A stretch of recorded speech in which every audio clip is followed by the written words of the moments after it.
All right, and we're live. Here we go. I think this is the second or third time you've been on the show this year, maybe. Maybe No. so. I think this is the fourth time total Yeah. this year. Yeah, First time ever live, though. first time ever live. The only other time I've ever done a live one was is with Chris Aiken and Eric Ferrantinez. Oh, yeah. Those guys are cool. I like that show. They're great. Yeah, So because Eric plays with Stephen Piercy, right? he does. He's awesome. He's been there, I think, a year or two longer than I've been in Bret's band. We talk about the length of time for both of us have had a very similar career path, me and him. Yeah, you must have a bond there, like same kinds of like things you can complain about and benefits and all the things and yeah. Yep. So how are you doing? Warmer than me, right? Yeah. Oh, yeah. It's like really nicer. And I'm going to Mexico for Christmas. It's going to be warm down there too. Christmas is tomorrow. 2 days. Christmas Eve. We're doing Christmas Eve with my girlfriend's family, and then Christmas Day morning, we're going to go to Mexico because, like, why not? We always do the family thing on Christmas Eve. So we're like, we don't have any kids or anything. Christmas Day, we're like, let's go to Mexico. What part of Mexico? Puerto Penasco. Have you ever been there? Rocky Point. Oh, Rocky Point. That's what my friend Briggs that out in Arizona, that he goes down there and plays Rocky Point all the time. What's up, Wendy? I see Wendy Middleton in the chat. Oh, do you know her? Yep. Okay, cool. She just said hi. All right, awesome. Yeah. If anyone has any questions, I see there's 7 people watching so far, but yeah, hopefully we'll get some more. I had like 30 the other day. I was all proud. I was like telling this guy in my gym, I was like, yeah, 30 people watching me. He's like telling me about some live streamer that had like 1 million people watching. And then I didn't feel so cool, but yeah. There's Jessica. Hello, guys. Yeah. You have a nice little following here. I hope. Let's see if we can get over 30. I hope so. Geez. Yeah, I know. I think people are just so busy. My thought was like I was telling you off air that I thought some people might be lonely on the holidays and they don't have anybody. So we could do that somebody, but I think everyone has somebody. Everyone's really busy. There's Dan Corcoran. My buddy Dan Corcoran I've known that guy since I was a child. He is one of the funniest dudes in the world. And I've been encouraging that guy to do a podcast. He's incredibly intelligent, and he works in the corporate sector of America in sales, and his perspective on what he does will drop your jaw. It's fascinating to listen to him talk, and with brutal honesty. But there's this humor in his voice when he tells you I don't know that there'd ever be a reason to have him on your show for what you do, but he is an incredible conversation piece.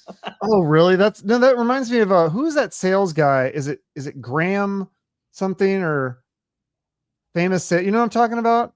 No. What is that guy? It's like I forget his name. But anyways, he's like the famous sales guy. He's like he's like a YouTuber and Instagram or whatever because everybody follows him. But yeah, I mean, you can make a living out of almost anything now. Like if you start an Instagram or a podcast or whatever. Except for playing the guitar, you can't. What? No, there's a lot of people. There's a lot of people that play the guitar that have never played in a band, but they play on TikTok or whatever, and they have a huge following. I see a lot of that. It cracks me up, man. I got to tell all my friends though that are watching, hey, tell all your friends we have to beat 30 people in this thing. I have to be the top of the crop. Help me out. Yeah.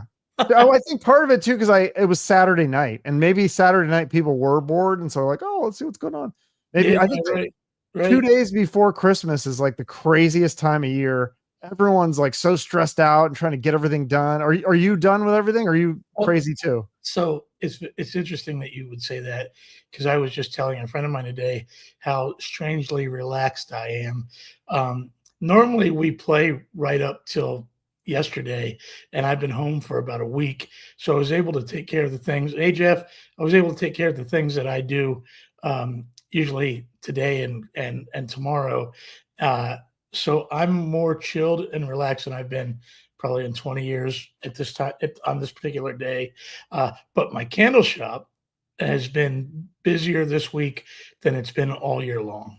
And that's a good thing. Oh, it's a super thing. We needed it. Yeah. we needed it. So that's been exciting. I've been down there a lot more than I've wanted to be. I had a bunch of other plans I thought I'd do over the weekend, but I was down there cranking stuff out. But I'm happy to do that. Even though it's been busy, it's been super relaxed. So you had enough, like, what is the biggest thing you have to prepare for? Like owning a business like that, like having enough stock? Because like Having if you sell out, then you're just, so there's a balance, and I've worked really hard this year because in retail, January, uh, it just ends. Even if you're Walmart, it just ends.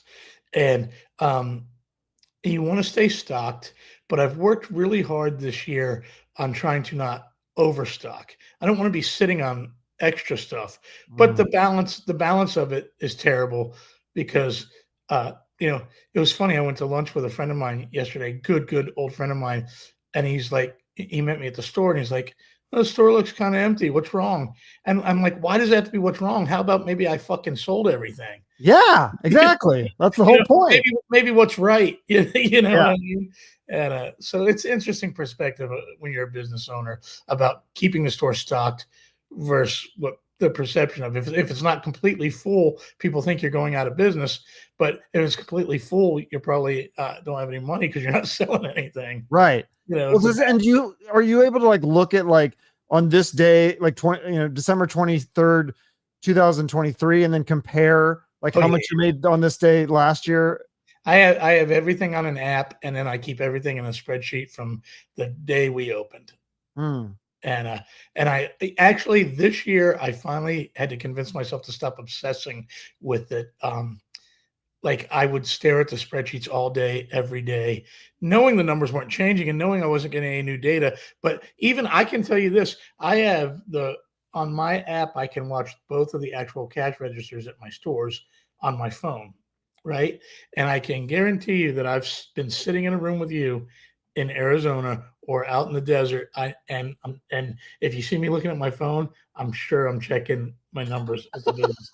Yeah, there's only there's a lot of people that it's funny. I'm going on this tangent now. There was a guy that came in. You know me well enough now, and everyone watching me knows me that I don't do a lot of recreational stuff. There's not a lot of my life is fun enough that my work is fun. But Yeah. I was in the store the other day, sitting at my counter, and I was working on my phone because I do everything from the phone. I do my spreadsheets.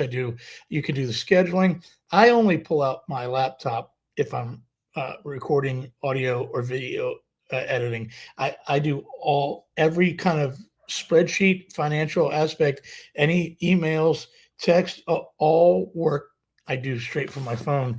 And some guy, I forget what he said. He didn't really know me, and you're always supposed to be nice to the customer. You know what I mean? You're always supposed to be nice to the customer.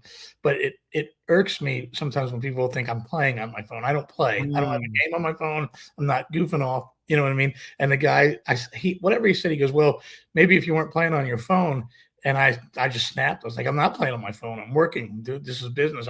And he bought something anyway, and we laughed later. But I felt like, oh man, I should probably just go back in the back and let the staff work for the counter. Not, Yeah, no, yeah, that's true. Everybody can do, you can do so much from your phone. I'm always doing the same thing with my YouTube channel. I'm always like checking the subscribers and stuff. Did I get any new ones today? Refresh. Like, yeah, right, yeah, right. That's I'm not a big YouTube guy, but like every time I put a new video up, I put the video for that cover of Walking in Memphis up last week, and I find myself for a week or two doing exactly that. Every yep, 10 minutes. Did I gain more views? Did anyone sign up to the channel? And it's like you your heart can race about it. You can get yeah. really jacked up. So Yeah, it's weird how we all are. It was like I saw this comedian. He was made a joke about how like in the future, like everyone's gonna be an influencer, and there's gonna be no one left to influence. Like yeah, I mean, everyone's like trying to be a creator, or YouTuber, or Instagrammer. There's yeah, nobody that's just like consuming the content. So right, right, exactly. yeah, it's weird. That's what I think my goal is 2025 is create less content because I don't think the world needs more content. I don't think I'm adding value to the world that, I don't think we really need more podcasts. So I'm going to try to do less and do some work on something else. And then I really just want to have like more high value stuff, I, just I have to tell you, and I'm gonna tell you in front of all of my friends and your friends, how many people we have in there yet? we got 18 so We're far. getting there. We're getting there. That's pretty Uh, good for me. so, um, you and me have talked about this before, and I wanted to tell you that I know that Mark hasn't done your show yet, but he's a fan, man. McGrath. Is he? When we were in Mexico, he watched the last podcast you and me did, and when he came to soundcheck, he's like, "I was just sitting in the room watching you and Chuck. Both of you guys are great. I love that guy. I know I should do his podcast." And he went on and on, So but fucking weird. he Yeah. watches all your stuff, man. That is so crazy. Yeah, I messaged him like I think I probably sent him like 20 or 30 messages asking him to do my podcast, and because he followed me on Instagram, so I knew he liked me or something, and so I kept asking. He just kept ignoring me. Finally, he goes, "Hey," he goes, "Thanks so much for asking, but I just don't want to do any interviews." And I think some people just say that and then they do a bigger show. But to be fair, I don't think he has done any interviews. I think he's actually staying true to that. So. He doesn't. He doesn't do much, But what's up, Misty? How you doing? My friend Misty came to see me play acoustic the other night. She lives in West Virginia. Probably drove about an hour to see me do this acoustic show from 5:30 to 8:30. And I always get. I don't. The word's not nervous because I'm proud of what I do. But sometimes when I do local acoustic shows, it's not. She'd only seen me in the Bret Michaels Band in front of thousands of people. Sometimes there's only 5 or 10 people at these little happy hour acoustic shows, especially during the Christmas season or whatever. My friend Missy is on there right now. She came all the way down to see me, and I think there was 4 people the whole night or whatever.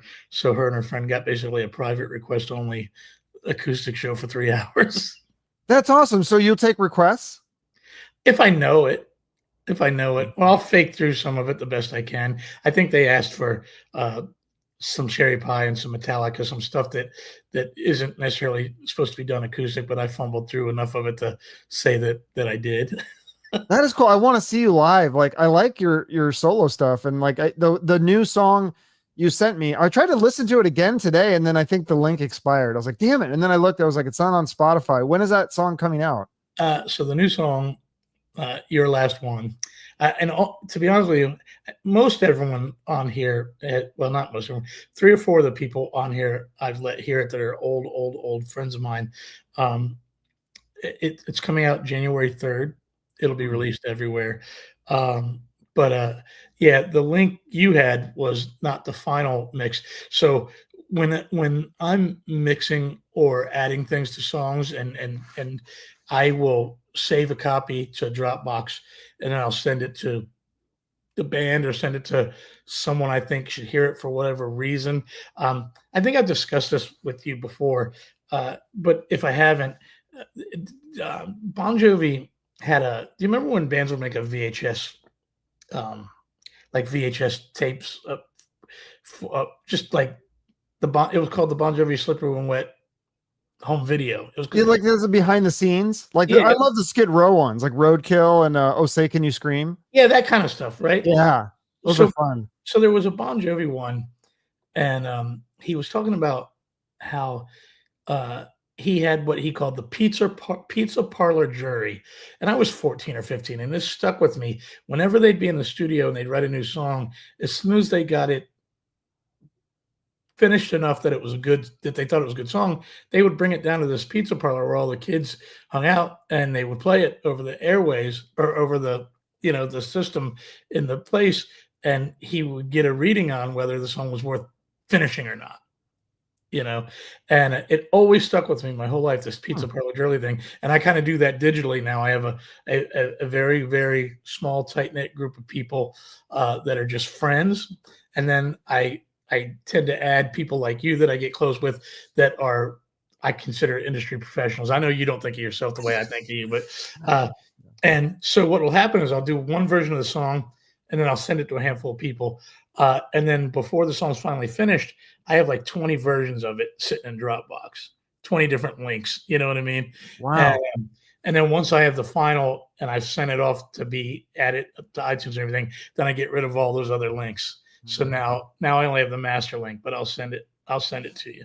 Yeah, because you sent me 2. You sent one that was it was very like when I heard the second one was way more polished. I mean, yeah. I good, sent you the night that I wrote it. That was the roughest version. Okay. Yeah.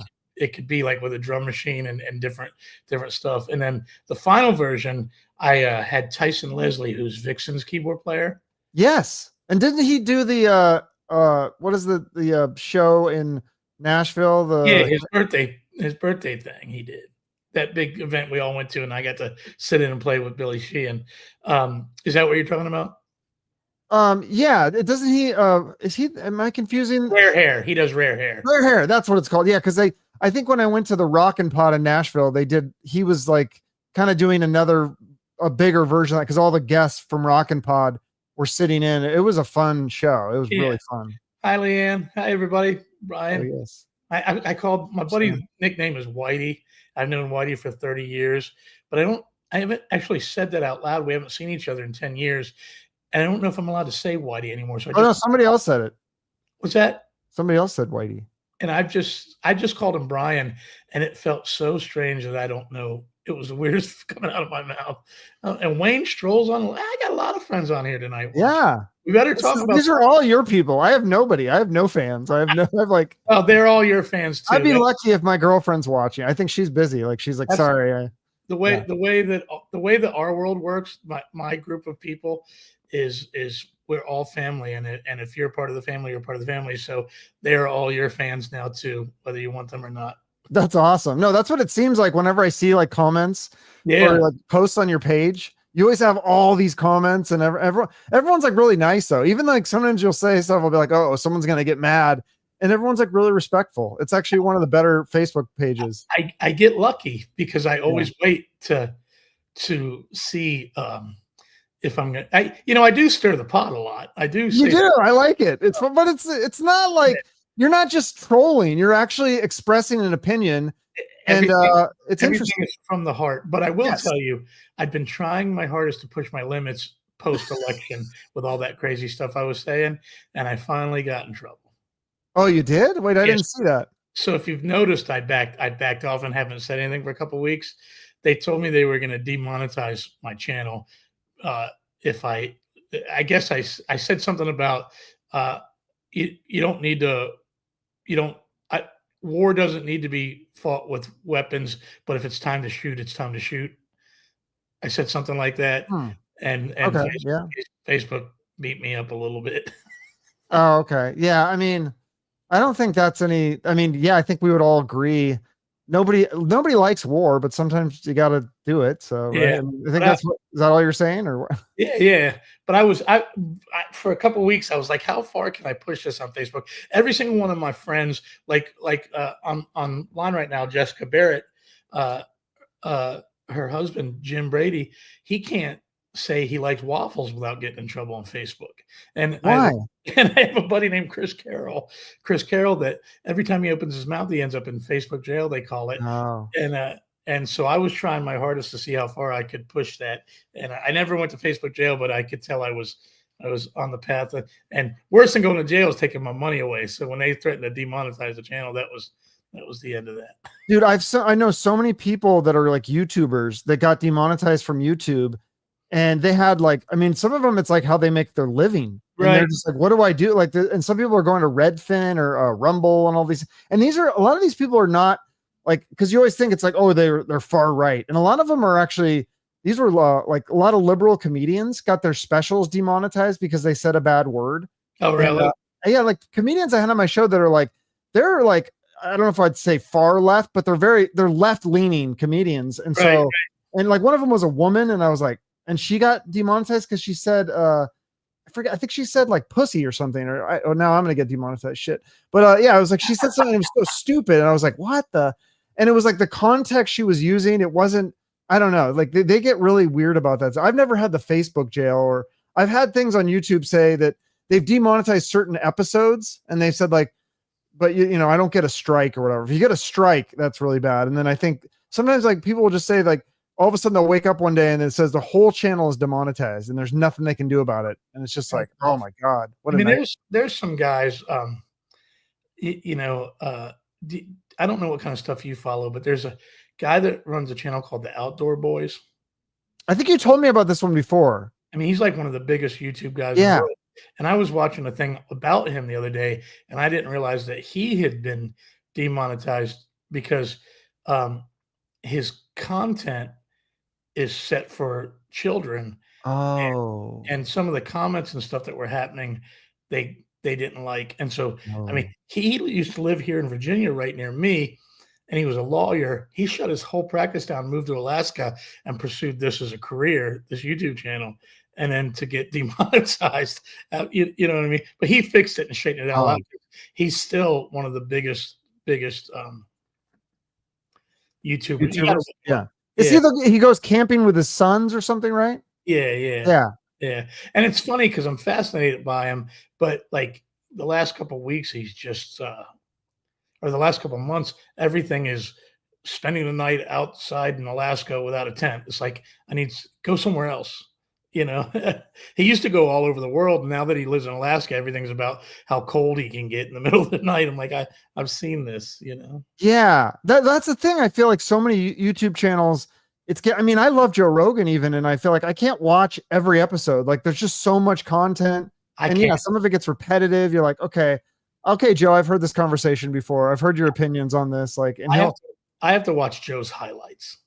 there you go. Yeah, that's the good stuff. 'Cause sometimes it's 3 hours long and, you know, Wayne, I want that gem for Christmas tomorrow night.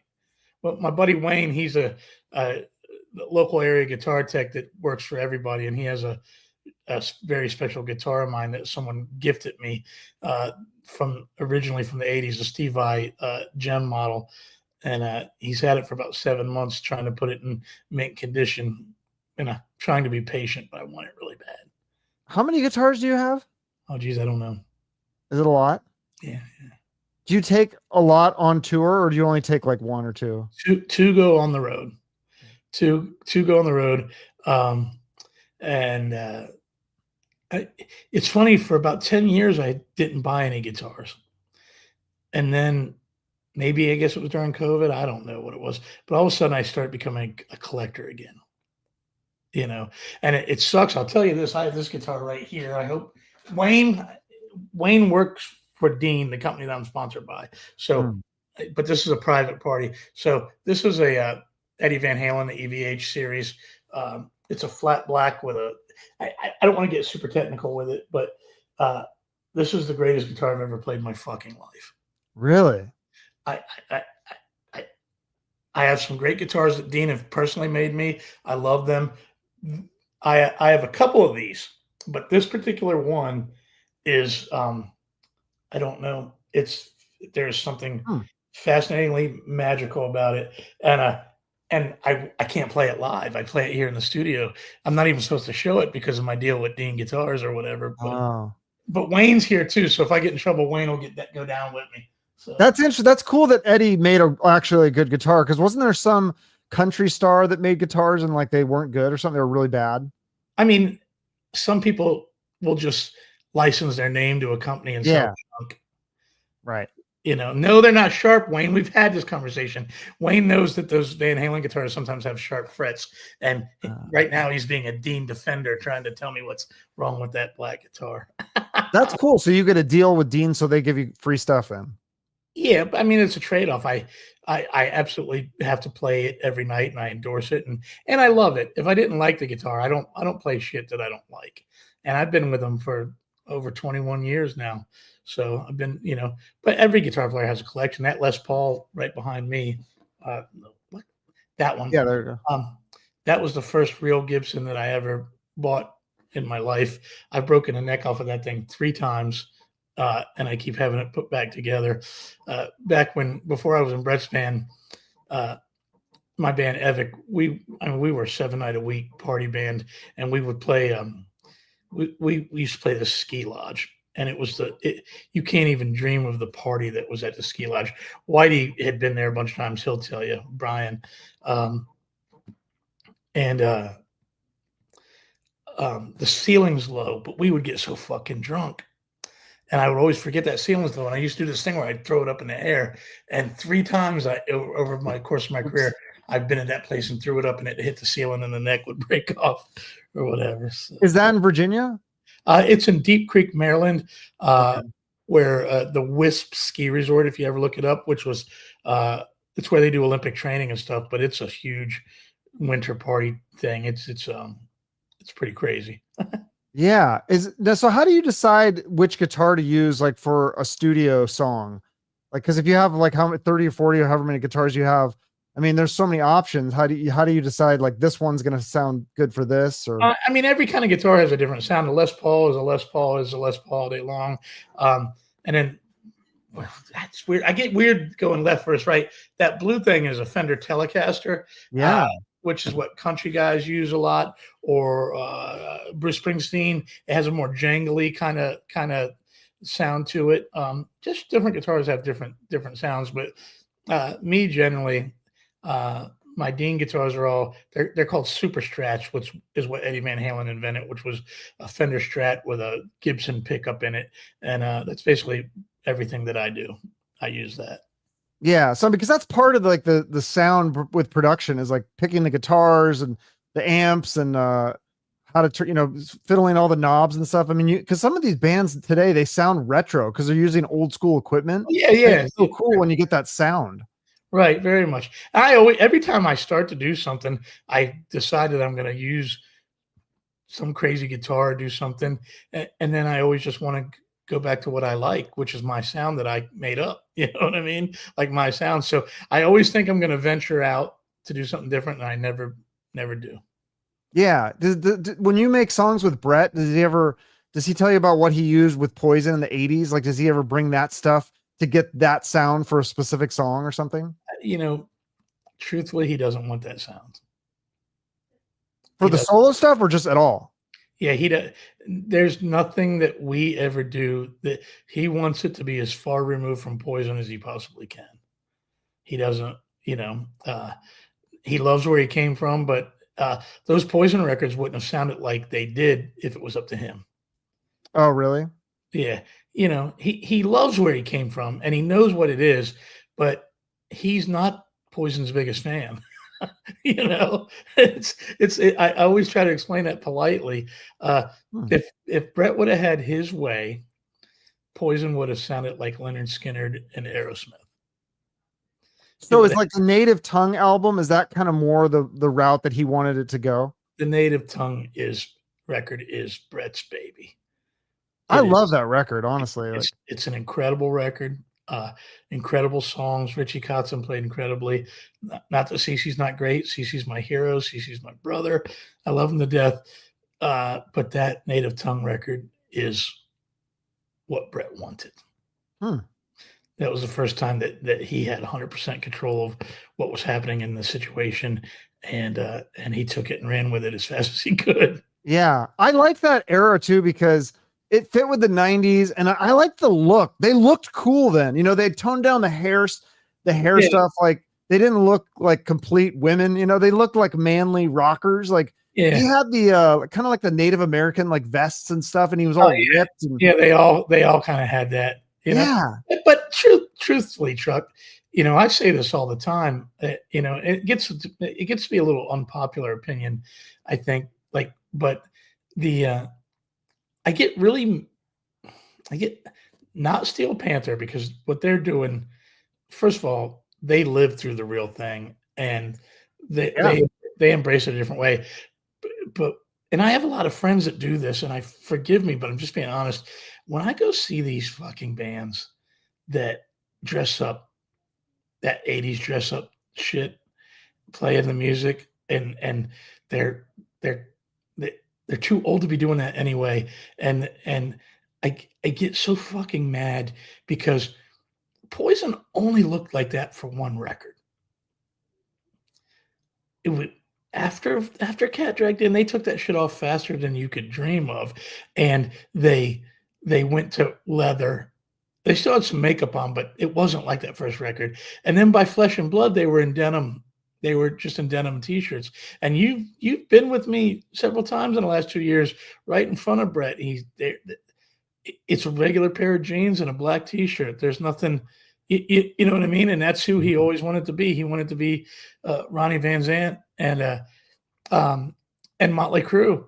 Motley Crue only looked like that during Theater of Pain.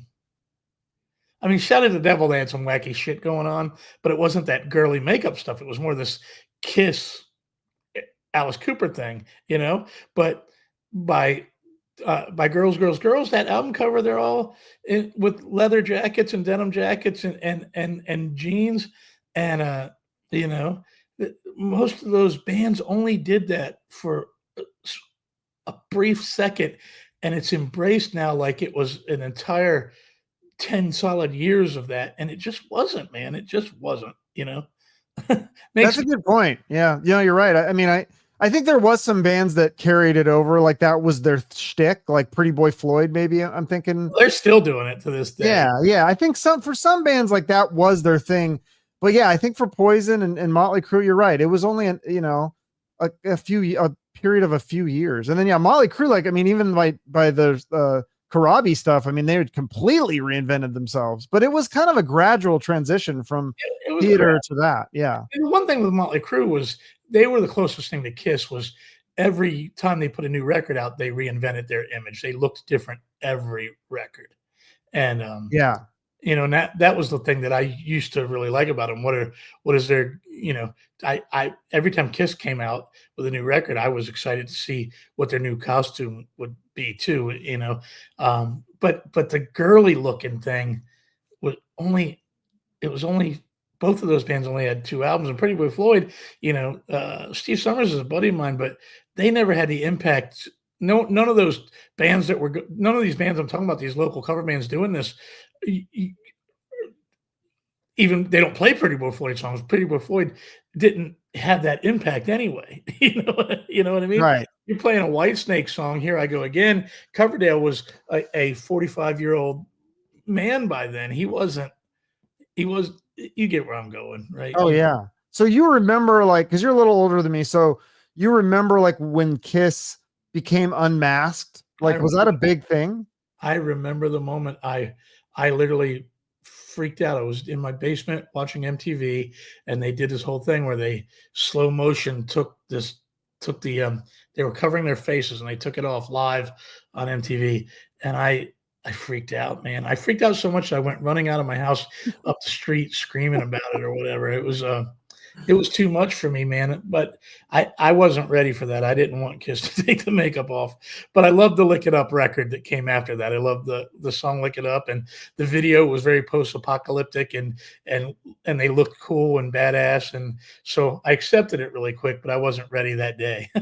Yeah, that's crazy. I like that Lick It Up stuff too. Like, was that the one with Vinnie Vincent? Didn't he co-write that stuff? Yeah. What a weirdo.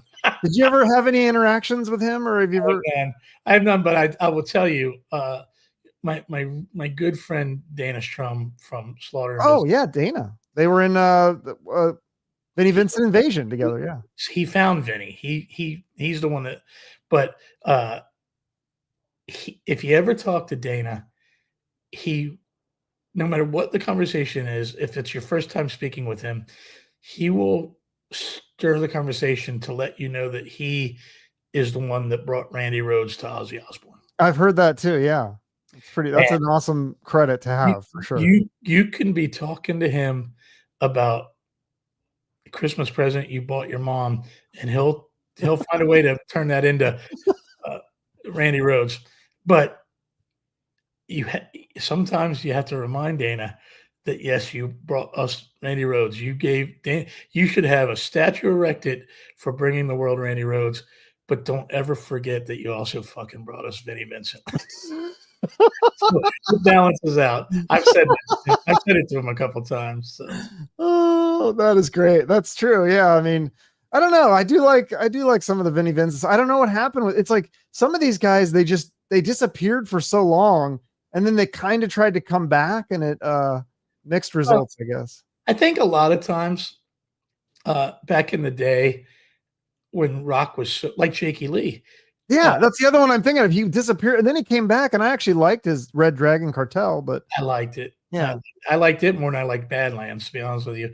But all these guys that were joining these super legendary bands, and it didn't work out the way they wanted it to be, and you're never equal.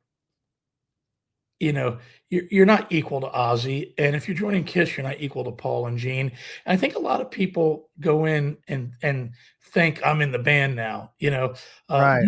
Bruce Kulick navigated his career with Kiss flawlessly because he understood that he was a hired gun. And in the moments that he was treated like an equal, he embraced it, he loved it, and he ran with it. But he didn't ever get cocky. Vinny got cocky. Vinny all of a sudden thought he was in Kiss. You know what I mean? You know, and I don't know Jakey Lee's deal. Jakey Lee is one of my all-time favorite guitar players. I've never met him, but he's one of my all-time. I think he's cool. You know, I have the I think I told you a story out in the other room. I have the Jakey Lee Signature Series guitar that I bought this year, which again, I didn't need to buy it, but I think you know that I've done some gigs with George Lynch playing guitar, right? Right. Yeah. Acoustic gigs with George playing guitar, and so I somehow was watching a YouTube video. If I told you this before, I'm sorry, but I was watching this YouTube video of George in the studio, and he opened up two guitar cases, and one of them was his original Breaking the Chains Tiger Stripe guitar, and the other one was Jakey Lee's original blue Charvel from the Ultimate Sin tour. And I loved that blue Charvel so much that when I was a kid, no one sold Charvel in small town Manassas. So I whined and cried and threw a fit till my dad drove me all the way to New York City to try to get a blue Charvel.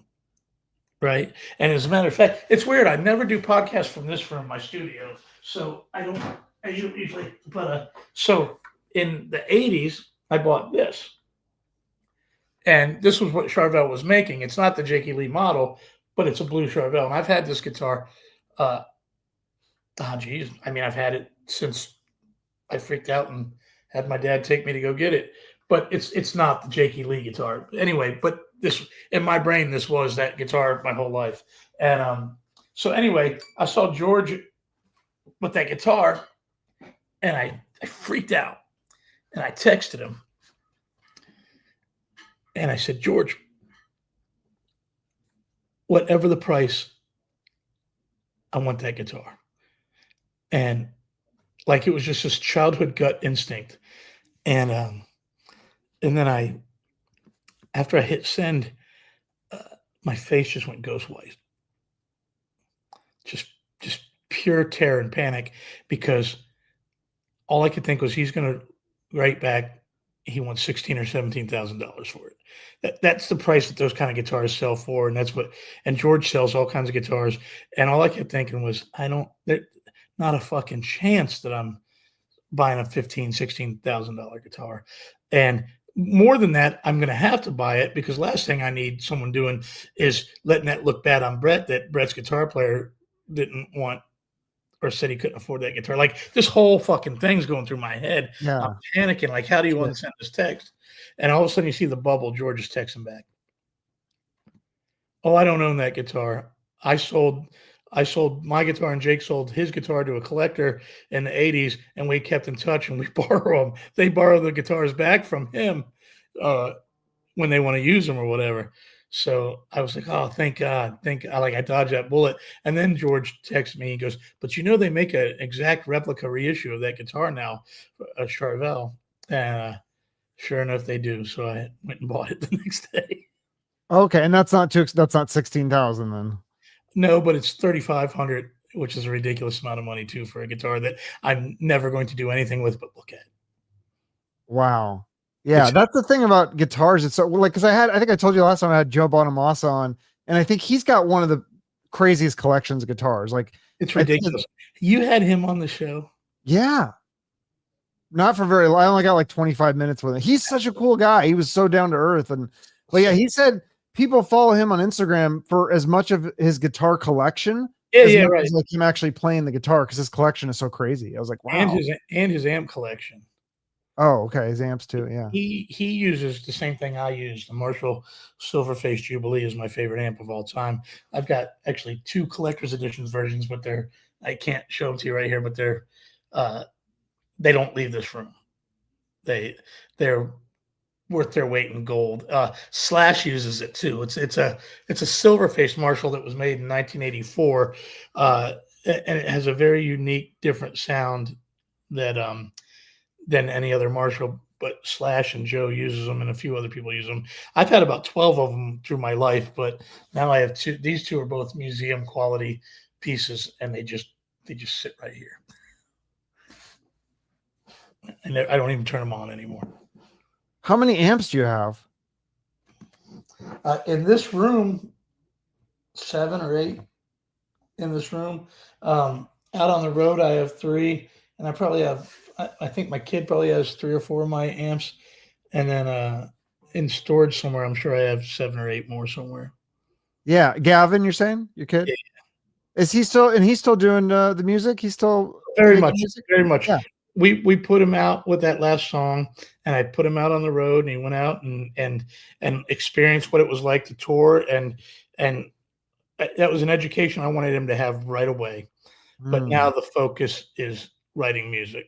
So him and his guitar player have been buckled down the last few months and just writing songs so that, you know, we can put more than one out a year. Yeah. I mean, it is interesting now because it's all about the single. I feel like hardly anybody puts out a full album anymore. Yeah, I don't know that we'll put out a full album. It'll still be singles, but I want to get 4 or 5 of them ready to go, and then so that we can release them more than one a year, you know? Yeah. And so then when he would do live shows, I'm assuming he'd mix in originals and covers.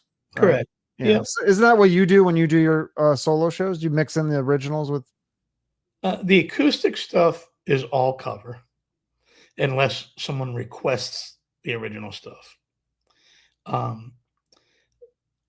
Evick, my band Evick, for a long, long time was a cover band we were an all original band. Then I went to being a cover band that mixed in the originals. And then, so I don't know if you know, but most of the people on this chat will be there. On January 4th, I've done this thing. It's, there's discrepancy whether it was the 16th or this will be the 16th or 15th year in a row. I started in 2008, was this, the annual New Year's after New Year's party, where it's the only gig a year that my band Evick does. And for years we did it as a cover band. And then, and people fly in from all over the country to come to this. Now it's a whole weekend. I do a pre-party acoustic show the night before in one bar, and then we do the concert the next night. But it's not even about my band playing; it's about the community. You know, I have my friend Jeff's in there from Houston, Texas. He'll fly in to be there. Jessica and Leanne, I'm sure, will both be there. Jessica lives up in the Northeast, and Leanne lives in the I don't know if it's Pennsylvania or West Virginia. I get confused where you live, Leanne. But I have people come from California. I have people come in from Canada. Dave Doesn't, who's in here from Canada, and it's almost like the Sammy Hagar birthday party, but on a much smaller level. But we do it every year, and you should come. You should get a ticket. Everyone on here, start telling them you should come. Yeah, I couldn't come this year because it's like you'll be in Mexico.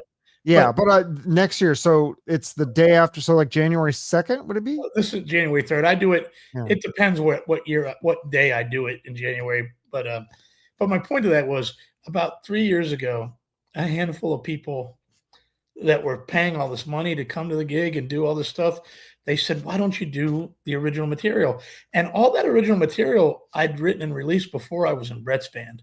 I think I put one record out the year I was after Bret's band, but so that's 20-year-old stuff. And I just, in my brain, it was gone. No one wanted to hear it.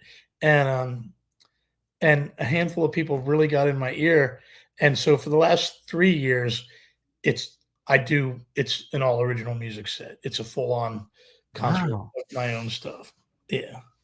So because you have put out some newer stuff in the last few years, so it's a lot of that, and then also the old stuff, or it's the old stuff. I mean, there's only been three songs in the last few years, but I'll play those too. Yeah. So, because one of them I think is the one that I used in the promo on Instagram was actually, it's like, it's not Evick, it's like Pete Evick. It's like my best days, right? That's a great song. That's Evick. That's my full name. Okay. Because some of the stuff is under your full name, right? Or no? Is it all under just? Yeah, there was a couple of releases that I did that were just my own stuff that I didn't feel like sounded like Epic. It's funny, I've been talking about it a lot lately. Our band had a sound, and that with this new song, when I sit down now and I write a song, there's a million different places I can go with that song. I can give it to Bret, I can release it solo, I can try to sell it to another artist. It's only a select few that I sit down and go, that sounds like my band used to sound. And this new one, it felt so much like an Evick song that very excited. The new one, I have not been so excited about a piece of original music that I've written in a long time. This new song, Your Last One, is incredibly powerful and special to me.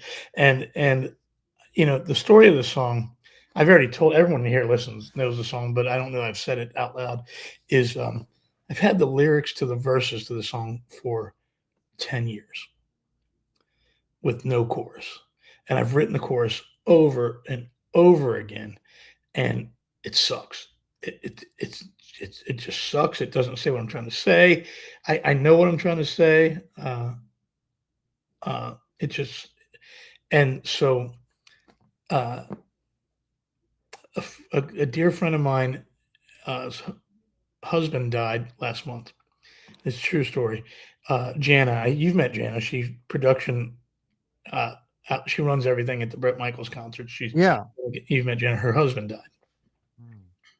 and we were at the wake, and where I was actually I was in the shower. The story sounds really weird. So, you know, you guys, everybody knows where I lie with the extraterrestrial thing, but as much as I am engulfed in the world of the extraterrestrial thing, I'm not a ghost guy.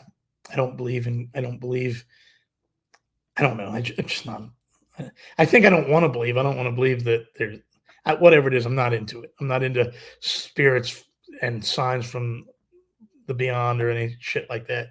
Could be connected though. Right. So I'm in the shower getting ready to go to this celebration of life, they call it now. And there's so many words: wake, funeral, this or that, celebration of life. And brother, I can't explain this. It was like someone physically pushed me out of the shower.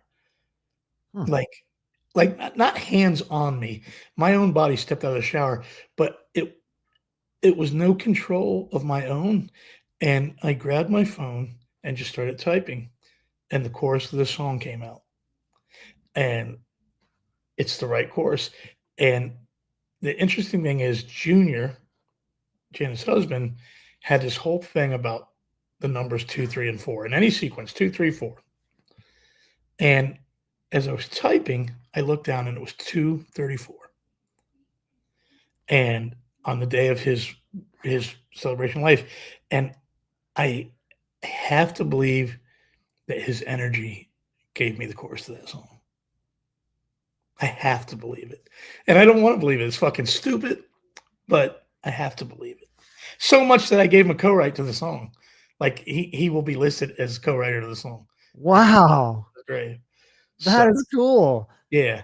And I called Jana right when it happened. I was standing completely naked in the bathroom in tears and with my phone in my hand. And I called Jana. I said, I have to tell you what is happening right at this moment or whatever. And so that's how the song came about. And that's why it's so special to me. That is really cool. I mean, I love it. It's catchy. It's a good song. I can't wait for the world to hear it. It's coming out in January, you said? Yeah, January 3rd. You're going to help me tell the world, right? Yeah, whatever I can do. Share it on Facebook, Instagram, whatever. I'm super jealous of your camera tonight, man. You look all 3D and high def, and you got that blurred out background, and your image I'm jealous of your whole scene tonight. I got to fix up my background and stuff. Like I want to do something really fancy. I don't know. But yeah, the camera, it's fine. It's nice that people can actually see it now because I feel like it doesn't show up on Zoom. I bought this really expensive camera and people can't even tell that it looks the same because Zoom's like very low def. So yeah. How many people are watching now? 27. 27. We're almost at 30. That's pretty good for a Monday night too. It's a Monday night, and we're going up against Monday Night Football. So I never know that. I'm such not a football guy. I would tell you a couple times in my life, I've always professed that I don't know anything about football.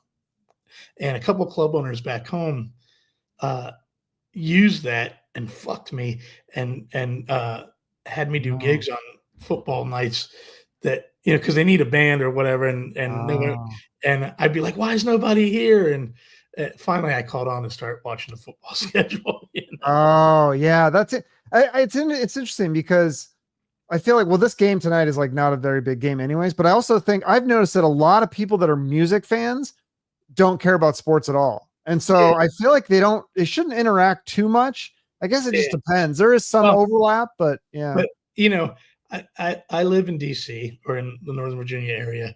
And the one thing I do know is that the Commanders, which were the Redskins, that's one of those teams that the whole city's behind. You know what I mean? They're fanatics here. So they got those people that dress up with like the pig noses and the dresses. You know how much of that shit I've seen in my life, man. It's it's ridiculous. And then my parents were implants from other places and were Cowboys fans. And the Cowboys and the Redskins were the rivals in the 70s. Oh, yeah. And my parents would put Cowboy shit up in our windows. And I was like, one day someone's going to throw a fucking rock through our windows. Awful experience. But I don't know much about football, but almost 30 people on a Monday night is a good thing. But I want to tell all my friends, like we were talking about earlier, go to Chuck's YouTube page and subscribe. If you haven't, do it right now. Show them that we're family. I want at least 20 new subscribers from this podcast. That's my Christmas gift to Chuck. So, that'd be amazing. Yeah, thank you. Yeah, let's get to that happening. So when you're, because isn't Bret a big football fan, or he posts stuff sometimes about the Steelers. It's funny because he'll be watching football and he 20 years later he's like didn't understand, and I always make the joke. Like we went to a Steelers game a couple weeks ago, and I was like, "That's it, I'm going to a fucking Steelers game." Or no, he said, I said, I'm getting paid today, right? He goes, "What do you mean you're getting paid? You're going to a Steelers game." I said, "I wouldn't be going to a Steelers game if I wasn't going for you. This is fucking work day for me, buddy." So we're kind of joking about it, and I said, "I'll tell you what, you can take my pay, but you have to go home and watch Star Wars with me tomorrow," which he didn't do. So. Oh, he's not a Star Wars fan then. He tried. I will tell you this. He's tried for me. He's tried. Really? Yeah, he tried to sit down and watch it. He doesn't even like the first one though. Like everybody loved that movie, I thought. Oh, he thinks it's stupid. Interesting. Okay. Yeah, that's he tries like he's sat at my house, and I remember on the tour bus when Revenge of the Sith came out on DVD. He sat and tried to watch it, and he got maybe 20 minutes into it. He's like, "I don't know what the fuck is going on. I don't fucking care." Don't like he got it, it's, and I'm the same way with football. But I will tell you that when I go to a football game, when I go to those Steelers games, the energy's amazing. That's what I love. Yeah. And I soak that up. Soak it up, but I just don't, I can't follow it. I don't know what they're doing. I don't know how to play the game. I don't know who I'm supposed to watch. You know what I mean? But I like the energy in the stadiums. I will go to a live sporting event any day. I don't need to know the team. It's just like being at a rock concert to me. I enjoy it, but I'm not cheering on anyone. I'm just soaking in the energy. But I'd fucking cut my tongue out of my mouth before I watched it on TV. Yeah, no, that's a good point though. Yeah, because if you go to a live sporting event, especially if it's like a really good close game and then they win at the end or something, that's amazing. Now, if it's a blowout, it can be like really depressing. But yeah, but the Steelers games are the ones I go to the most. Yeah, that's a way of life, man. Yes, those fans are hardcore. That is a way of life. And I've been to a couple Green Bay games too. Ooh, that'd be fun. And that whole town, they live that. My acoustic band has played a couple Green Bay pre-parties before. And man, that there's a certain groups of people that their entire community lives around that team, not in a I'm a Mhm. fan way, it's a way of life, you know. Yeah, so I saw Yeah. someone talk about we're doing some shows with Vince Neil and Stephen Piercy. I think Yeah, I think there's a comment here. Now I yeah. lost it. There's so many. There's been a lot of comments. This is good. Um, Um, I forget Skylar those dates, but we're doing oh yeah, 3 here days. it is. We're Doing a few shows with Stephen Pierce and Vince Neil. Yeah. Yeah, we're doing 3 days in a row right now. August 1st is one of them, so I don't know if it's August 1st, 2nd, and 3rd, or July 30, August 1st, August 2nd. I don't know the course. I know August 1st is one of them in Bangor, Maine. And it's that's going to be cool, and we're going to try to turn that into the party girl this year. Yeah, So I saw you're coming to Laughlin, Nevada, which is only like 3 hours from me. I might try to go to that show. yeah, that's going to be a cool Um, show. that Yeah, would be fun. I think it was D. Snyder and somebody else I too, I think think. Dee Snider and like, is it Mark McGrath or is Slaughter. it? I think it was Slaughter. Oh, Slaughter's playing with us on the date as the opening act, and Dee's the guest. So, Okay. yeah. So, as far as the guests go for Party Girl this year, we're trying to have Steven and Vince be the acts, the opening acts, and then we may try to get Richie Sambora and Ace Frehley as the guests. Wow. Because right now that's the only Is way that open or we just break that news? Is that like where's Metal Sludge and Blabbermouth and all that it's shit? it's not enough news to break. It's just been there's been every year about this time of the year now we all start throwing names into the pot and start talking about who can be a guest and what we can do. We're doing some more dates with Dee Snider too, and some different things. But there's talk about because Ace Frehley is the only way you can get the Kiss songs now, and What do you mean you can't play him without having a member? well, not just saying the Kiss isn't touring, Yeah, that's but true. Ace is out on the road. So that's if you want an original member of Kiss to Oh, open your yeah. date, and we don't know what Bon Jovi's going to do. So Richie doing a couple Bon Jovi songs is the closest thing that you're going to get to that.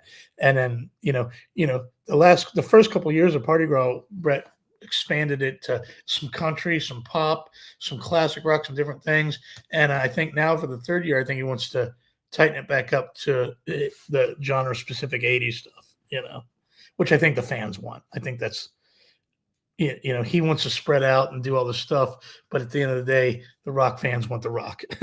Yeah. Well, and also like we talked about too, like how you've been pitching, trying to kind of add a few maybe like deep cuts. I think you should do a native tongue song. I would be down for that. I would cheer that on. I'd sing along. We were talking about Stan the other day, me and Bret. Yeah, that's a great one. Because But even some of the other ones I like that are like a little more rocking too. Like I think there's some fun ones on that album. right. We were actually talking about inviting Richie out to one of the solo shows to sit in and play with us and do Stand and maybe another song off Native Tongue.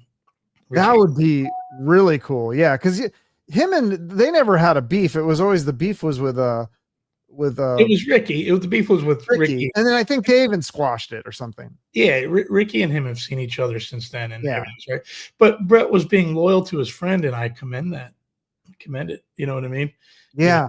So It's amazing. I was thinking about that the other day, how Bret has really there's like other than that whole thing when they kicked CeCe out of the band, there was a fist fight. Like there's really not been a lot of drama with Poison or Bret Michaels at all. Like he's really, if there is stuff going on, he doesn't doesn't publicize it. He doesn't put it all over.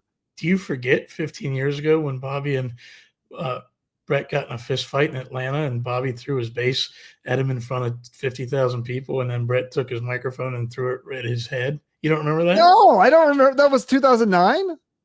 I can't remember exactly what year Somewhere it was. around that time. I was already in the solo band. Yeah, that was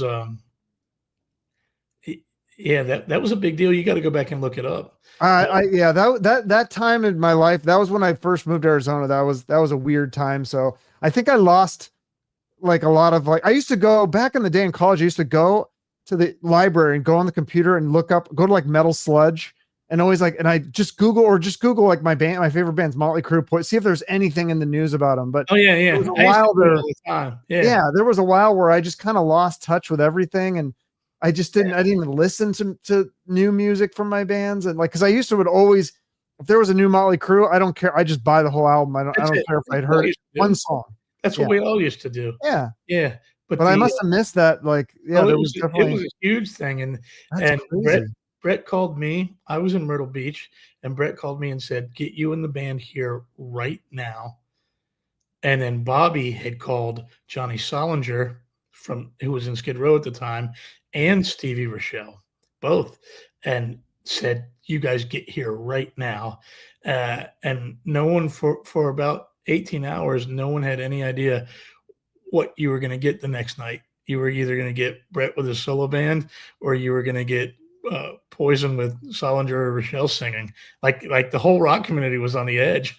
Wow, I don't remember this at all. That's crazy. Yeah, yeah, So yeah. what But ended up happening then? Bobby and Bret made up, and they Okay, went on. yeah. Damn, what was the fight about again? Did we remember? Was it something stupid? It broke out on stage. I don't know what it was about. I don't remember ever knowing. I don't know if anyone ever talked about what it was about. My guess would probably be volume. The Poison Oh, guys, okay. the Poison guys play super super loud, Hmm. and and then and then if Bret can't hear his vocals, there's no show. You know. So Yeah, no, didn't that happen recently too with Jane's Addiction? I think that was one. It was like the same thing as Perry Farrell and almost killed Dave Navarre, and I think that's what they were saying too, but the similar thing about the volume. yeah, but the world's different now. Like Perry should have had some in-ears in. There's ways for that to not happen nowadays. You know, Oh, okay. who knows? So yeah, because if they're too loud, then you can't hear yourself singing. Basically, is what you're saying. Yeah, yeah. Well, you've stood on the side of the stage. You hear it's different than what sounds up front there, you know? It is, yeah. It's cool to see a show from the side. Like, you're the only one that's given me that privilege. I like, Oh, even yeah. my brother's connection with Train. I've never been side stage. I've been like third or fourth row, and which is also amazing. But side Right. stage is very cool. It's a neat experience.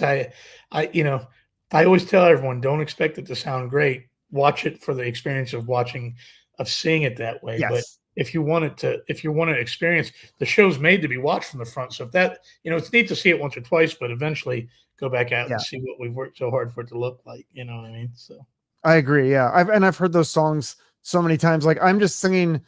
Like, I mostly hear myself because I'm yeah, singing right. along, so I know every word and everything. So yeah, and it's cool to see. Yeah, like kind of behind the scenes. It's kind of Yeah, neat. right, right. I have to tell you guys, since this is just live and I think we're just talking about anything, I don't know if you Yeah, guys can tell. I'm trying. How long have we been going? We've been going an hour, yeah. Whenever you need to hop off, let me know. and my I'm laser focused on trying to keep my head between these two guitars.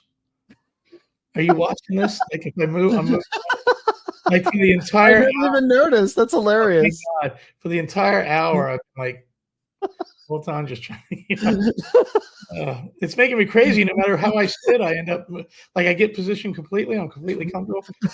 Then no, it's making me nuts. That is really funny.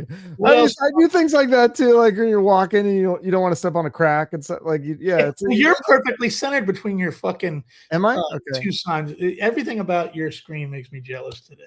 Shit, yeah. I'm usually all over the place. Yeah, like What do you that's got? A little funny. slash doll down there? Yeah, yeah. I got a little slash. Slash guy. Yeah, just I used to have way more stuff because I had like a shelf and everything, and I just haven't really set this side up. I moved my It's setup different into a than different room. it's different than before, right? Yeah, I moved my setup and I was gonna set it up. I bought these shelves and I've just been so lazy lately. I don't know why. Do you ever get like Yeah. that? Like, you're such a hard worker. You probably never go through that, but No, I actually I do go through that a lot. yeah. My buddy Wayne's talking about my Explorer. Oh, This guitar right here. yeah. I'm bad at this camera thing. So Wayne, interesting. Just because it's something interesting to say. I in my life as a kid, I worked at 3 different music stores, mom and pop music stores. I worked at Music City in Manassas, Virginia, and then I worked at Melody Music in Sterling, Virginia, and then I worked at Twinbrook Music in Centerville, Virginia. And the interesting thing about this guitar, and it's the only one in this room, but and then I have one of my Marshall amps that's right here, and then there's another guitar. Is all three music stores that I worked at, when they finally shut down, I requested to be the last customer ever in those stores. So Music City, which was in business from 1968 until I think 2010, that Explorer, I walked in at 7:45 before they closed the doors at 8 o'clock, and I was the last customer they ever had, and that was the last guitar the store ever sold. Very sentimental. I do the amount of sentimental things I do in my life that mean nothing to anyone else is ridiculous. But all three music stores that I worked at as a kid have shut down, and I made a big deal about being the last customer in each of those stores to buy the last product from those things, and that's what the Explorer is.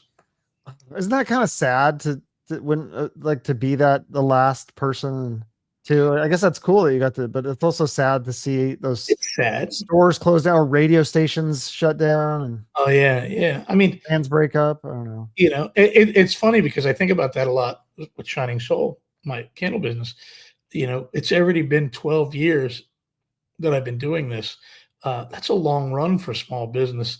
And there's moments where I'm burnt out. There's moments where I'm on the fence right now about shutting the whole thing down. Constantly, it's been an incredible battle the last 6 months uh, for a lot of reasons. And but there's a pride. You built something, you built a brand. I'm talking about anybody, whether it's Sears or Walmart or anything, everything comes to an end. You know what I That's mean? what I feel about the podcast. I'm just like, oh, I feel like I'm on the fence too. I'm like, should I just shut this whole thing down? Like, it seems like nobody cares. And then you get to that point where you're like, do I keep going or do I just quit or do I like, I know exactly what you're talking about. Yeah. And sometimes business is hard because you're running your business and you get to your product and you get a way to do that. Like Sears. Sears was the king of retail Yeah. for most of our childhood life. They weren't doing anything wrong, but eventually someone comes up while you're running business correctly, Yeah. someone gets a better idea. You know what I mean? And that happens to everybody. So, Skylar's telling you we care, don't quit. Thank you, Skylar. Yeah. There's a few people that are very loyal that I really appreciate. It's like amazing that some people, like I thought they were like fans or they were watching a lot of the shows and then they disappeared or I don't know what happened. What do you think There's so many shows now and mine's not like, and the problem with me is like, I'm not music specific. So the people that are really like the music, they like other shows. And then the people that like other stuff, I do music. And so then they don't like the music stuff. So it's like, I don't know. It's kind of hard to make everybody happy. I think that the fact that you're not just music is what's fascinating. I think that's why you're so great, and that's why I'm drawn to you. Like to me, when I watch who you have and the guests you have, I didn't realize you had Bonamassa, and I'm so sorry that I didn't know that. That's an insult to him and you, and I'm embarrassed. No, it's like it's just so there's so many. How are you going to follow? Even like look at like I don't know how many people you follow on Instagram, but I follow like 1,500 people on Instagram. Like, there's no way I'm seeing everyone's posts. Yeah, right. There's not. And that's the problem. That's what I'm trying to say about just too much content, too many people to follow. And I mean, it's amazing that you're all these people that are commenting. You're like, oh, I know this person. Like you remember all these people. It's hard to keep track of that too. The older you get, the more people in and out of your life that it's hard to remember it all. Keep it all straight. When you're a musician and you struggled the way I struggled prior to being in Bret's band, and I grew up in a really unique time because I was too young to have made it in that last tier, the Pretty Boy Floyds, the Firehouses, and the Warrants, and I was too old to turn around and go, "Oh, I'm grunge now." So I had a very weird mental. There's a lot of us, like Patrick Kennison from Lita Ford's band, fits right in that group with me of the same kind of thing, where you were struggling to make music in the late '90s. and you were old enough to be a professional, but you couldn't fake it. I wasn't going to write a Soundgarden song or a Nirvana song. It just wasn't going to come out. And so, I can't tell you the Monday, Tuesday nights that I played in these off towns in front of nobody, and you packed up and you were lucky to you're playing, and you're playing for $50. And you're also thinking, God damn, I hope he gives us that $50 because no one's here. You're just hoping you get the $50. And Bowling for Soup, Jarrett from Bowling for Soup, we would play the same clubs.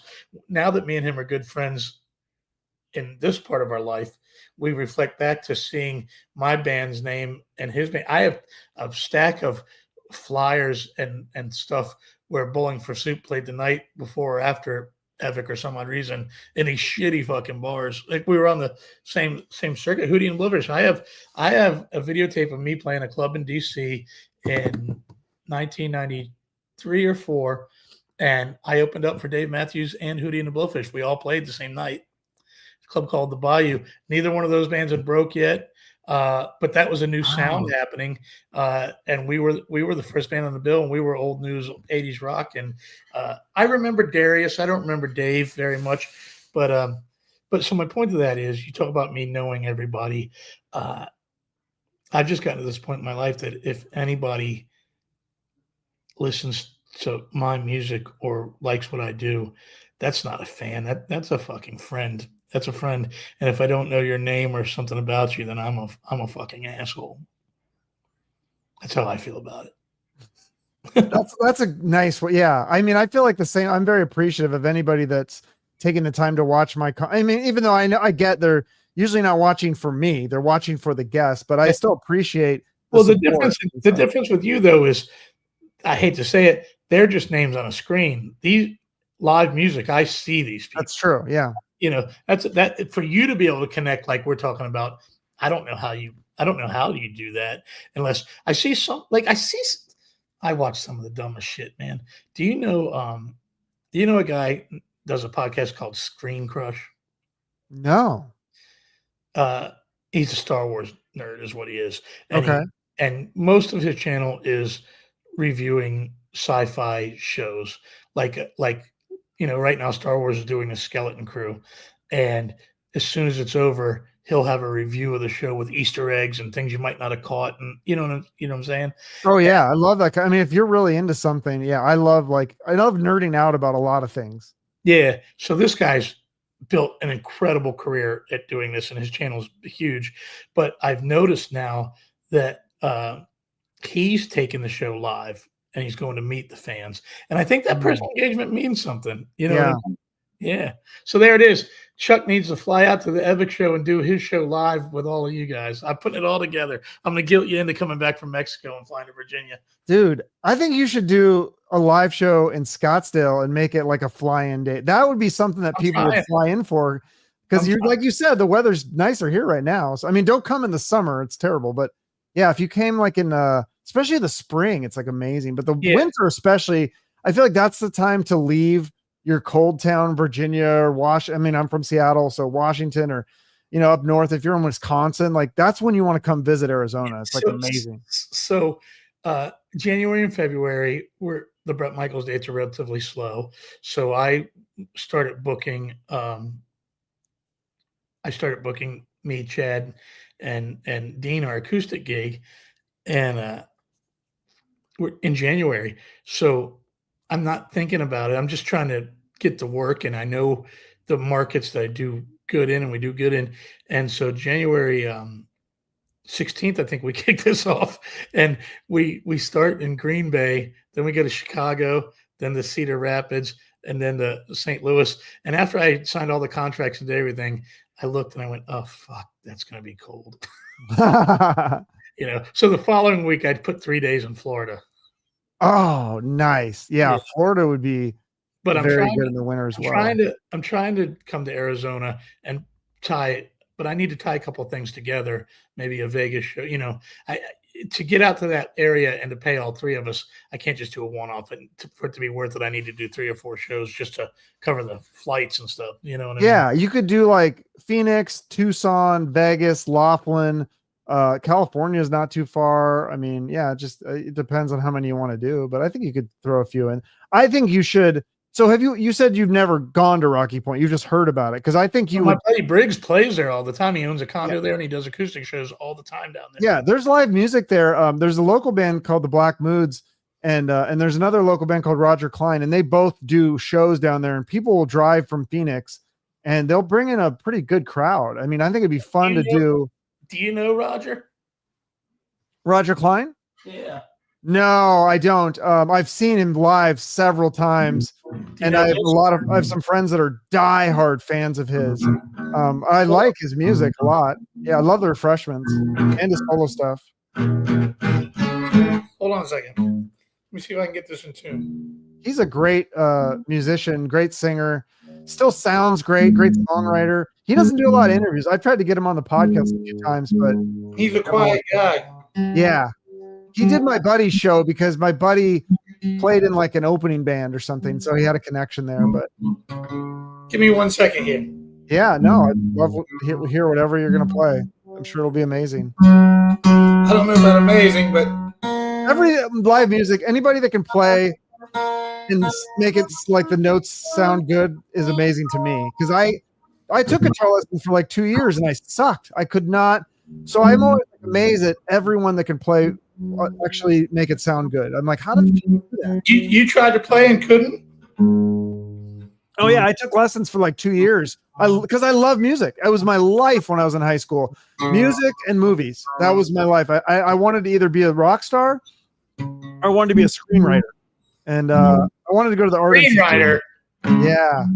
I still might do that.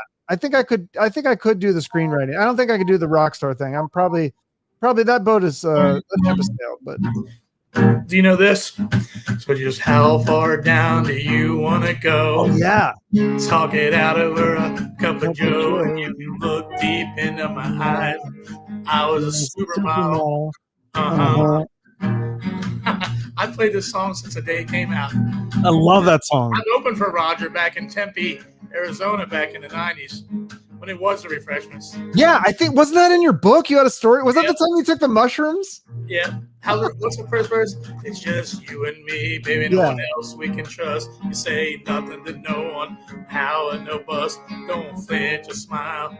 Crack a smile for no one. Here we go. So give your ID card to the border guard. Now you're ready to say you're Captain John Luke Picard. The United Federation of Planets. They won't speak English anyway. Everybody knows the world's full of stupid people.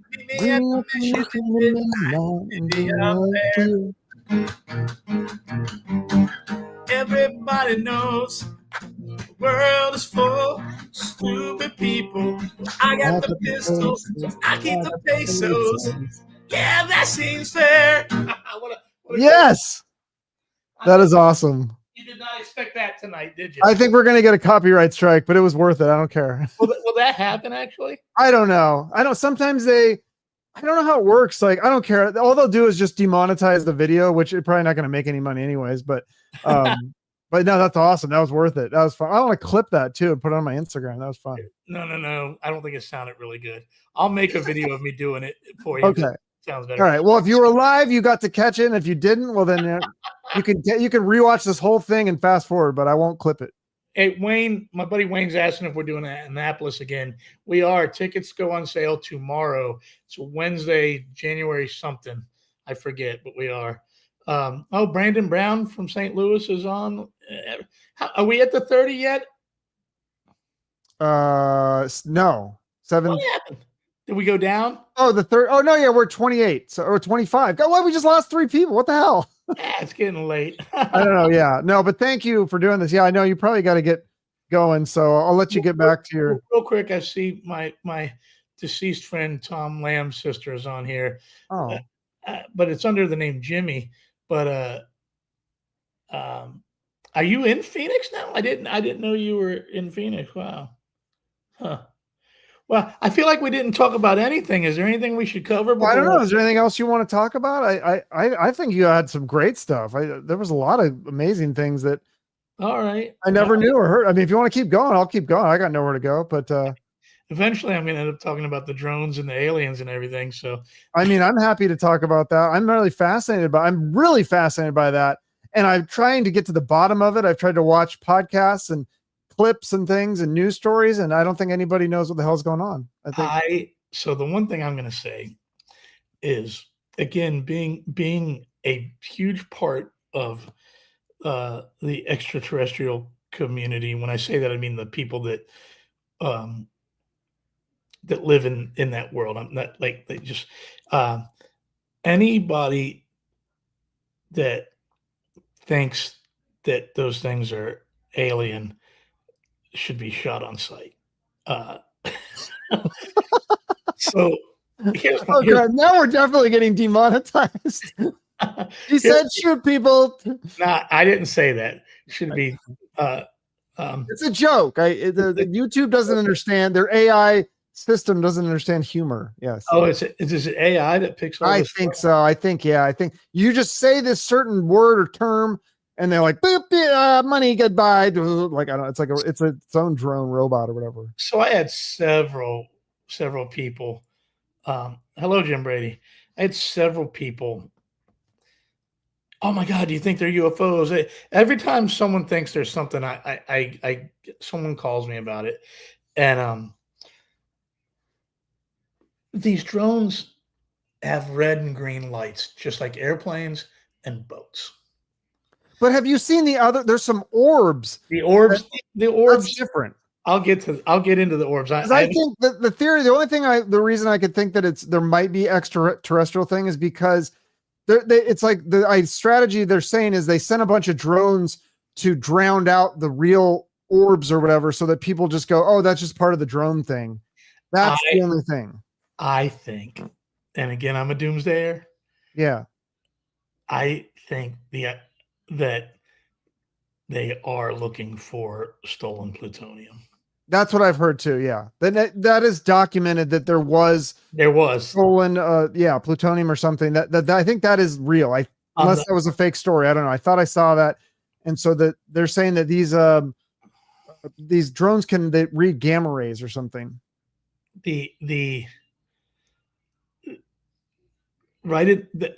So much stuff comes into the United States right in that area in Jersey, right?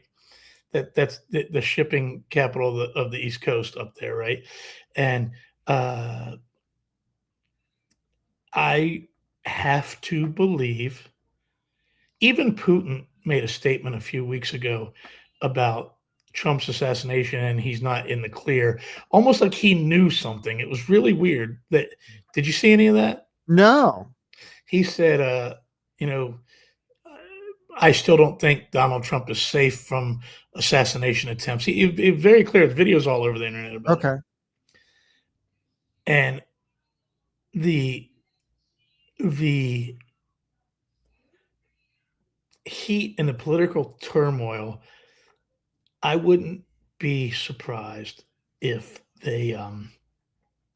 someone did build a dirty bomb, got the plutonium, and is on their way to the inauguration. Yeah, I'll definitely not be attending that.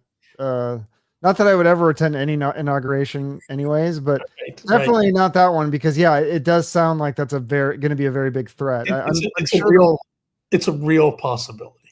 I'm sure they'll have as much security, but it's an open air thing, right? Just like the other assassination attempt was. So yeah, I mean, can you really stop 100% of every threat? Like, I don't know. I have tickets to it, and my kids want to go.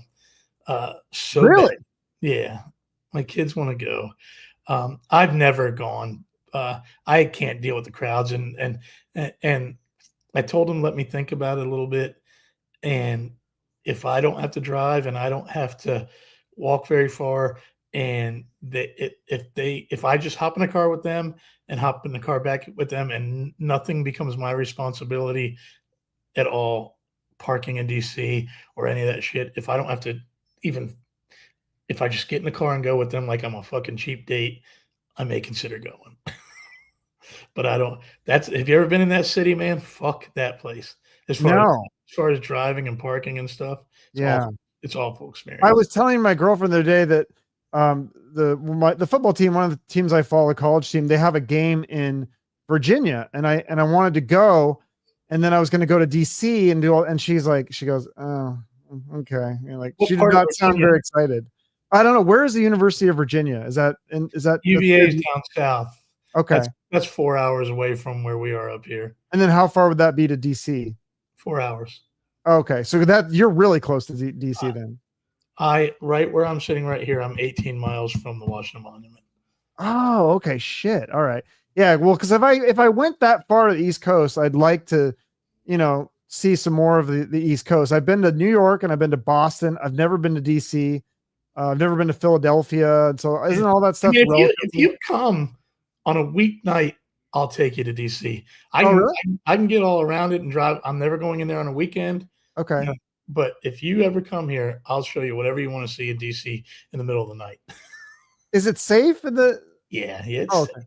it's fine. The DC is it's just because there's certain neighborhoods that are like that. My friend went to visit and they took a wrong turn. He's like, yeah, we were like in that neighborhood from The Wire and like the You worst can go neighborhood in the country or you something. can go one street over and be fucked. But So I'd need someone like you to show me been around. here my whole life. I can get we'll take you wherever you want to go.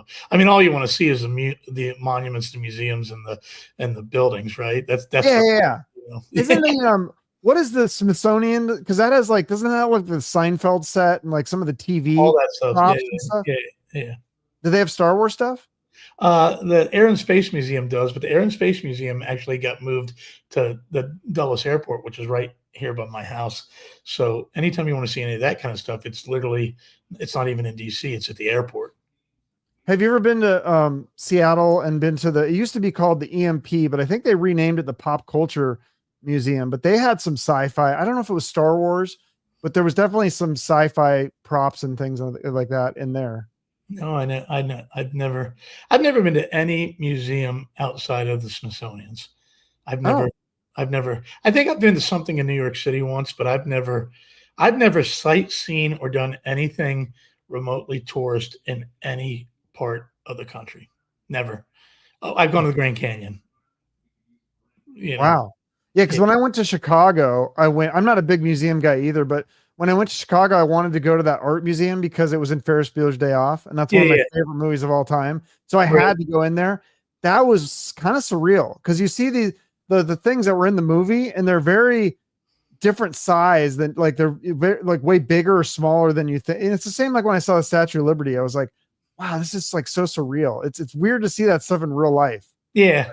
Yeah. It was funny, the monuments here, anytime I've ever taken anyone in DC, it's the Lincoln Memorial that freaks everyone out.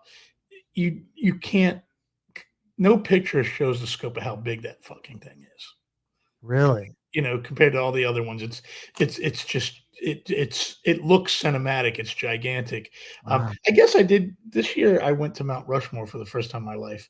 I played that Sturgis bike rally 12, 13 times in my life, and you go through. Right, you go right past Mount Rushmore. I've never stopped, and this year we all made a point to see it. So that was kind of touristy to do, I guess. Is that cool? I just remember that scene in what is that movie with I forget what it's about. This guy takes his dad, and his dad's like this old guy, and they go to Mount Rushmore. He's like, "Here it is, Dad. It's Mount Rushmore." And like the dad just looks at it and goes, "That's it." Yeah, yeah, yeah. I think it's Vacation or whatever. It was fascinating to me.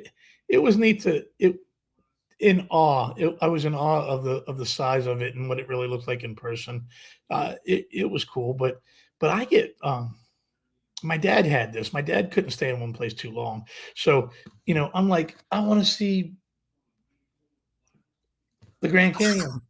So I get all the way to the Grand Canyon, and 5 minutes later, I've seen what I wanted to see.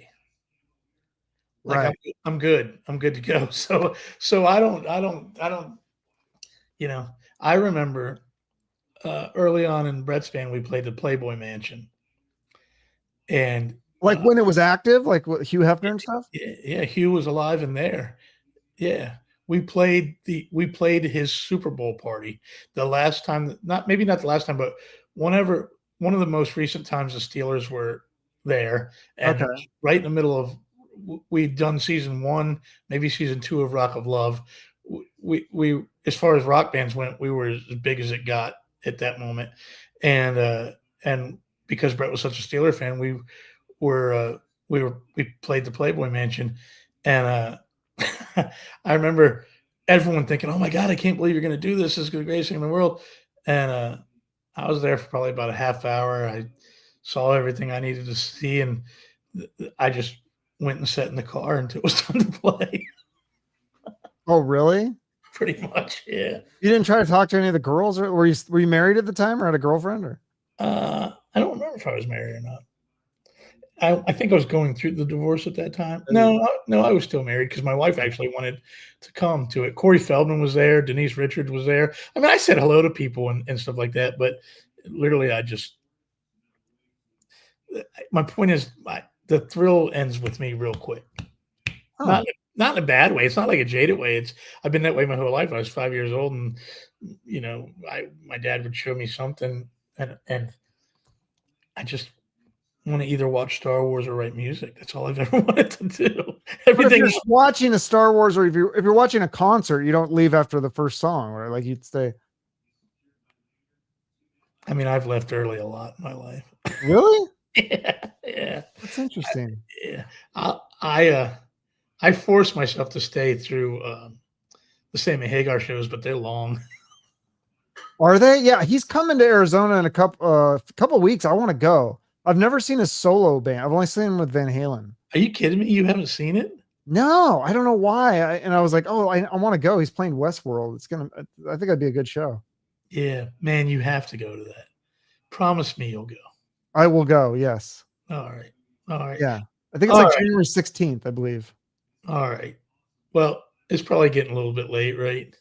Yeah, sure. Yeah. I mean, yeah, you got things to do. You're a busy man. Yeah. I mean, thank you for doing this. Thank you for bringing all these people in and saying hello. Did you get new followers? Did you guys sign up? I don't know. I didn't look, but this is the most comments I've ever had for a live stream by far. So I appreciate it. I don't know if you see when I look, like I literally look at the chat like they can hear me differently. If I go, did you guys sign up? Like I'm talking. Well, I hope you have a wonderful Christmas, Chuck. Yeah, you too, Pete.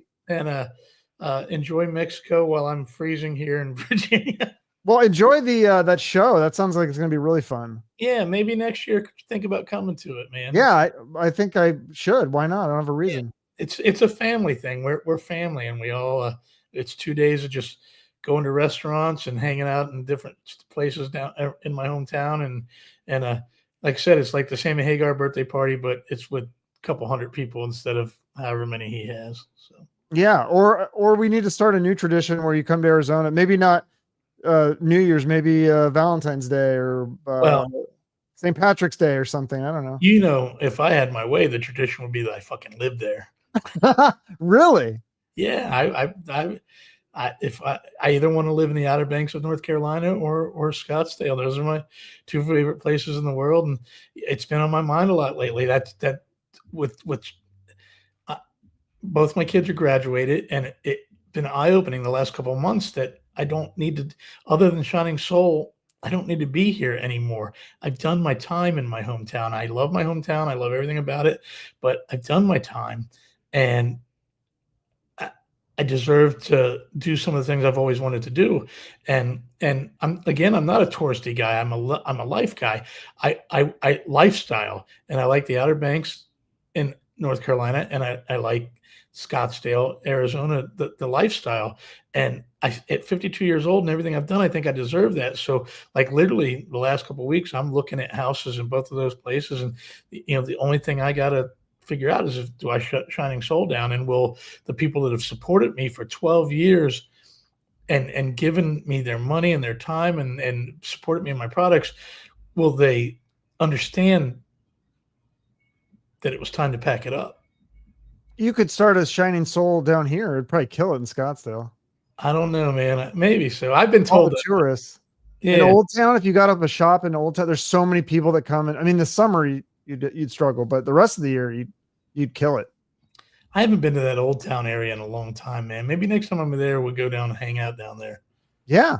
Yeah, I'll show you. There's some cool little live music venues too. It's kind of a neat little scene. I mean, it's not Yeah, as like Nashville or anything, but there's some cool live music and stuff. yeah, I'd like to check it out. Yeah. All right. All Well, right. everybody, thank you for checking in, man. And Chuck, thank you for letting us have this hangout tonight. And hope it was interesting enough for everybody. So fun. Yeah, it was a blast. So thanks so much, Pete. Yeah, no, we'll be in touch. All right, guys. All right. Everybody, thank you. See ya. Bye-bye.